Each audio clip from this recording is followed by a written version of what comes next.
प्यारे भाई, आप लोग का स्वागत है आपके अपने यूट्यूब चैनल स्टडी जीवन में। मैं हूं आपका भाई अभी। तो दोस्तों, आज की जो हमारी क्लास होने वाली है घनाभ। तो दोस्तों, घनाभ से संबंधित जितने भी कॉन्सेप्ट होंगे हम आपको इस वीडियो में पूरी की पूरी बता देंगे। और दोस्तों, अगर इस कॉन्सेप्ट को आज पढ़ लेते हैं, इससे पिछले वाले वीडियो में हम आपको घन के बारे में पूरी जानकारी दिए थे। तो दोस्तों, आज घन घन हो चुका था, आज घनाभ है। दोनों कॉन्सेप्ट समझाने के बाद दोस्तों हम अपने चैप्टर की ओर मूव कर रहे होंगे। दोस्तों, क्लास अच्छी लगी तो चैनल को लाइक, सब्सक्राइब और शेयर जरूर कीजिएगा और अपने दोस्तों के साथ शेयर जरूर कीजिएगा। दोस्तों, पहला जो है घनाभ। पहले दोस्तों, घनाभ से संबंधित पहले समझते हैं कि घनाभ होता क्या है। तो दोस्तों, ऐसे कोई भी मिठाई की डब्बा आप मार्केट से लेकर आते हैं तो दोस्तों घनाभ है। तो उसकी कहानी ये होती है दोस्तों, घनाभ वैसी होती है जिसमें लंबाई हो, चौड़ाई हो और ऊंचाई हो, और इसके साथ साथ तीनों इक्वल ना हो। दो इक्वल हो सकती हैं, तीनों अलग अलग हो सकती हैं, लेकिन तीनों समान नहीं हो सकती हैं, क्योंकि तीनों अगर समान होंगी दोस्तों तो वो घन हो जाएगा, घनाभ नहीं रहेगा। तो घनाभ की कहानी यह है कि इसमें दो साइड इक्वल हो सकती है। अगर एक साइड, प्रत्येक साइड अलग अलग हो सकती है, लेकिन कभी भी तीनों साइड सेम नहीं हो सकती, क्योंकि तीनों साइड अगर सेम होगी तो घनाभ नहीं होगा दोस्तों, उसको हम लोग घन बोल देंगे। तो दोस्तों, यहाँ से एक क्वेश्चन वन लाइनर भी पूछता है, सभी घन घनाभ हो सकते हैं पर सभी घनाभ घन नहीं हो सकते। दोस्तों, ये बहुत ही डीप क्वेश्चन है कि जैसे दोस्तों बोलेगा all cube are cuboid but do not all cuboid are cube. मतलब ये है कि मतलब जितने भी क्यूब हैं वो घन हो सकते हैं, लेकिन जितने भी घनाभ, मतलब जितने भी घन है वो घनाभ हो सकता है, लेकिन जितने भी घनाभ है वो घन नहीं हो सकता है। तो दोस्तों, आपकी कॉन्सेप्ट समझाने पहले मिठाई की डब्बा समझना है। दोस्तों, घनाभ क्या होती है? वैसी आकृति जिसकी लंबाई हो, चौड़ाई हो और ऊंचाई हो, लेकिन इसमें दो समान हो सकती हैं, लेकिन तीनों समान नहीं हो सकती हैं, तीनों अलग अलग भी हो सकती हैं। तो दोस्तों, इसमें जो नीचे वाली होगी, लंबाई होगी, जिसको उसको दोस्तों हम हमेशा सवाल में एल की तरफ से यूज करेंगे। जो लंबाई होगी उसको हमेशा एल से डिनोट किया जाएगा दोस्तों। दोस्तों, यहाँ पे इसको हाइट बोलेंगे, हाइट मतलब ऊंचाई। इसको हमेशा दोस्तों एच से मतलब प्रदर्शित करेंगे। एच जहाँ लिखेंगे सोचिए कि ऊंचाई है। दोस्तों, इधर वाली साइड जो है इसको चौड़ाई, चौड़ाई को दोस्तों हमेशा बी से प्रदर्शित करते हैं। तो दोस्तों, एल मतलब लंबाई, बी मतलब चौड़ाई और एच मतलब ऊंचाई। दोस्तों, घनाभ की थोड़ी से ऊपर ऊपर का डिफिनेशन था।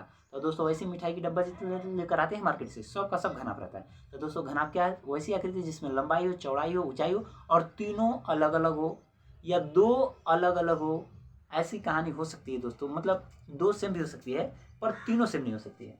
तो दोस्तों, यहाँ से समझने से पहले आता है दोस्तों, यहाँ से कुछ फार्मूले दोस्तों। मेंसुरेशन का एक नियम है कि मेंसुरेशन से सवाल करने से पहले आपको पूरी की पूरी उसकी कॉन्सेप्ट के साथ साथ फार्मूला याद होना चाहिए, क्योंकि दोस्तों मेंसुरेशन में बिना फार्मूला का तो काम नहीं चलने वाला है। तो इसलिए आपको फार्मूला याद करने पड़ेंगे दोस्तों। हम आपको याद भी क्लास में करवाएंगे, और दोस्तों क्लास में याद भी कराएंगे, प्लस इसकी टेक्निक बताएंगे कैसे कैसे फार्मूला बनता है। लेकिन दोस्तों, हमको ज़्यादा लगता है कि आपको अभी फार्मूले याद करने हैं। बनता कैसे है दोस्तों, इसके लिए मेरे आप कंपटीशन वाले चैनल पे जाइएगा, तो वहाँ पर दोस्तों हमने पूरी इसकी डिटेल बता चुकी है कि कैसे कैसे फार्मूला बनता है। लेकिन दोस्तों, आपको अभी फिलहाल इतना समझना है कि फार्मूला आता कैसे है, इसको नहीं समझना है, फार्मूला है क्या आपको ही समझना है। तो दोस्तों, यहाँ पे घनाभ का आयतन, घनाभ का आयतन निकालने के दोस्तों होता है लंबाई गुणे चौड़ाई गुणे ऊंचाई, यानी जो वॉल्यूम होगा, वॉल्यूम ऑफ क्यूबॉइड होगा, मतलब घनाभ का जो आयतन होगा एल, बी और एच होगा। तो जब भी घनाभ का आयतन निकालना होगा तो एल, बी और एच तीनों का गुणा कर दीजिएगा दोस्तों, घनाभ आ जाएगा। दोस्तों, इसकी एक चीज और भी है, इसकी जो आयतन निकालेगा हमेशा मीटर क्यूब में होगा। तो बोलिएगा मीटर क्यूब, तो बोलिएगा हाँ, बोलिएगा मीटर क्यूब। तो क्या सेंटीमीटर क्यूब नहीं हो सकता है? तो बोलिएगा सेंटीमीटर भी क्यूब हो सकता है, सेमी क्यूब हो सकता है। तो दोस्तों, याद रखिए कि इसको हिंदी में जब लिखते हैं तो दोस्तों ऐसे, इसको तो ऐसे पढ़ेंगे घन मीटर, हिंदी में अगर पढ़ते हैं तब घन सेंटीमीटर, लेकिन इंग्लिश में अगर पढ़ते हैं दोस्तों तो इसको ऐसे पढ़ना है मीटर क्यूब। मीटर क्यूब पढ़ सकते हैं, यहाँ पे लिखेंगे सेंटीमीटर क्यूब। लेकिन दोस्तों, हिंदी और इंग्लिश की कहानी अलग है कि हिंदी में, क्योंकि हिंदी इसलिए बताना जरूरी है दोस्तों, किताब में आपको हिंदी में लिखा रहेगा, तो आपको हिंदी में कैसे सवाल लिखा रहेगा, ध्यान देखिए दोस्तों। इसको ऐसे पढ़ता है घन, पहले पावर बोलता है घन मीटर, घन सेंटीमीटर, लेकिन इंग्लिश में जब सवाल लिखिएगा तो बोलता है दोस्तों मीटर क्यूब और सेंटीमीटर क्यूब।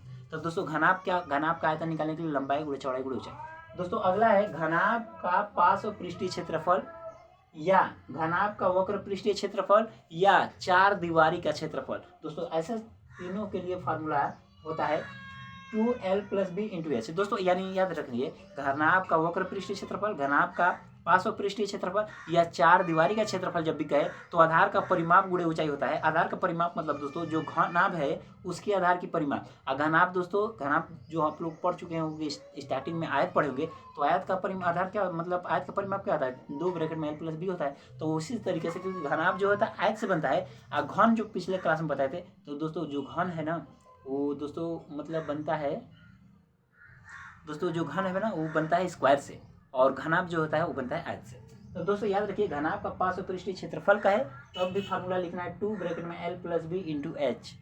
और दोस्तों दूसरा है कि वक्र पृष्ठीय क्षेत्रफल का है तब भी आपको लिखना है 2l + b × h।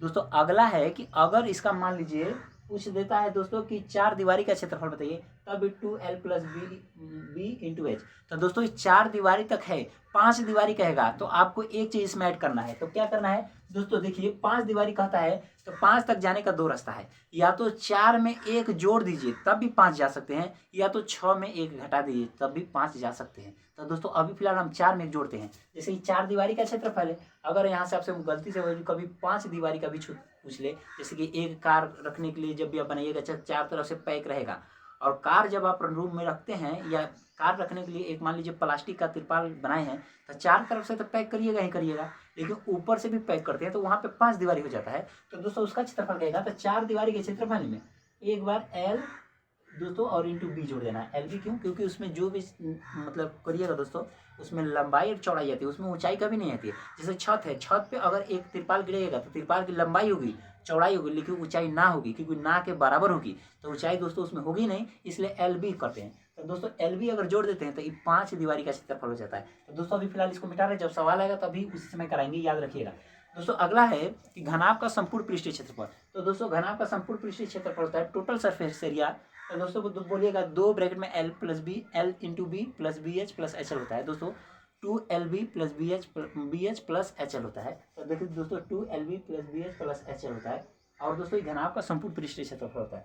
दोस्तों अगला है कि घनाभ का विकर्ण। घनाभ का विकर्ण निकालने के लिए दोस्तों फार्मूला इसका होता है √ में l² + b² + h²। ये आता है कैसे दोस्तों, जैसे दोस्तों घन का a क्यूब निकाले थे ना कि घन का विकर्ण होता है √3a, इसलिए होता है क्योंकि दोस्तों सब साइड का स्क्वायर करना होता है, a² तो 3a² हो जाता है। तो दोस्तों 3 तो बाहर नहीं निकल पाता है, लेकिन a² होता है दोस्तों a के रूप में बाहर निकल जाता है। सेम वही कंडीशन है कि अगर घनाभ का विकर्ण रहेगा तो √ में l² + b² + h² लगा देना है।